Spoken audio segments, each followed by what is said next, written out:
We have a deeply wired habit of measuring our own lives against the highlight reels of everyone else. We look at what others possess, minimize what we have, and lock ourselves into a permanent state of deficit. Psychologists call it the comparison trap. Consider a classic fable about a crow. He looked at his own life and saw absolutely nothing of value. He had no bright colors, he had no prestige, and no affection from anyone else. He spent his days feeling actively despised. People shooed him away in disgust. He scavenged for scraps, ignored by his peers, and decided that not existing would be better than waking up as a crow. Sitting on a branch, crying over his fate, a single tear fell from his beak. It landed directly on the cheek of a monk who was meditating quietly beneath the tree. The monk opened his eyes, saw the miserable bird, and felt a deep wave of compassion. He offered him a massive shortcut. With a single mantra, he could transform the crow into anything he wanted, even a beautiful swan. But there was one major catch before casting the spell. The crow had to find a swan and confirm that being a swan actually brings happiness. The crow flew off immediately. His journey tests a highly relevant question. Does upgrading your outward appearance erase your dissatisfaction, or does it simply give you a brand new set of problems to worry about? The crow quickly located a swan gliding effortlessly across a tranquil pond. The environment was peaceful, and the swan looked majestic. Looking at the swan's flawless milk-white feathers, the crow thought he had found the answer. Surely a creature this pure and elegant had to be the happiest bird alive. But the swan quickly corrected him. He explained that being pure white actually felt like having no identity at all. He saw a world full of vibrant, rich colors, and realized his own pristine coat was completely blank. This chart shows how human desire operates in the background. You reach a new level of status or purity, and that line plateaus as your new normal. But notice what happens to the second line.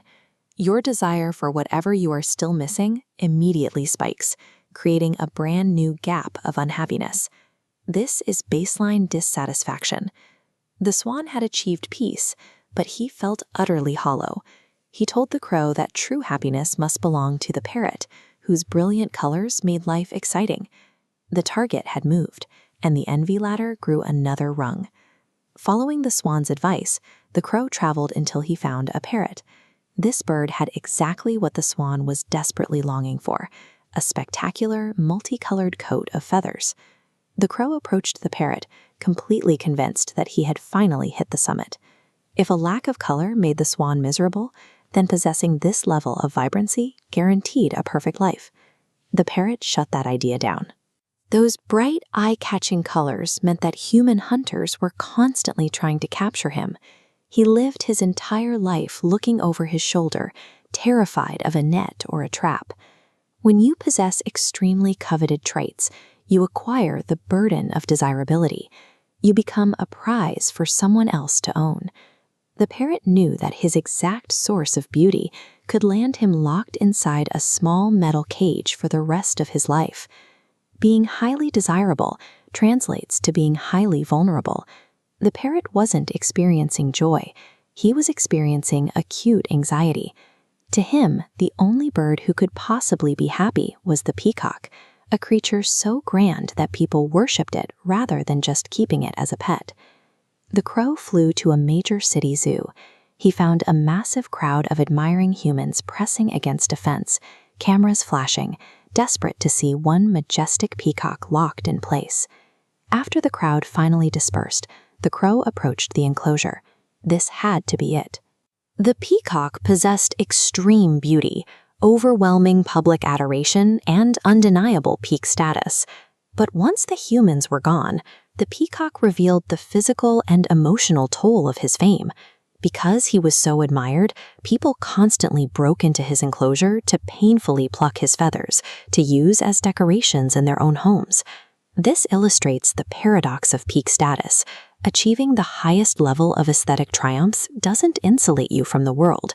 It guarantees your imprisonment and ensures that others will relentlessly exploit you to elevate themselves.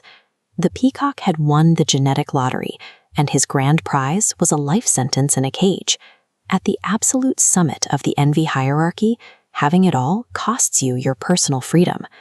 Then the peacock looked squarely at the crow and delivered a sobering observation. He had watched the zoo for years, studying all the exotic animals trapped in their exhibits. He realized the crow was the only bird the humans completely ignored. The peak of the avian hierarchy looked down at the very bottom with deep, agonizing envy. Nobody tries to trap a crow. Nobody wants to pluck its feathers. Its ordinary, unremarkable nature is exactly what guarantees its ability to fly wherever it wants. The crow didn't visit any other birds. He flew straight back to the tree where the monk was meditating and firmly rejected the magical upgrade. He finally saw the immense, invisible utility of his own life. Breaking free from dissatisfaction requires stepping off the comparison ladder entirely. When we fixate on the beautiful feathers of the people around us, we overlook the cages those feathers lock them into. The traits you consider boring or unremarkable might actually be the exact mechanisms keeping you free.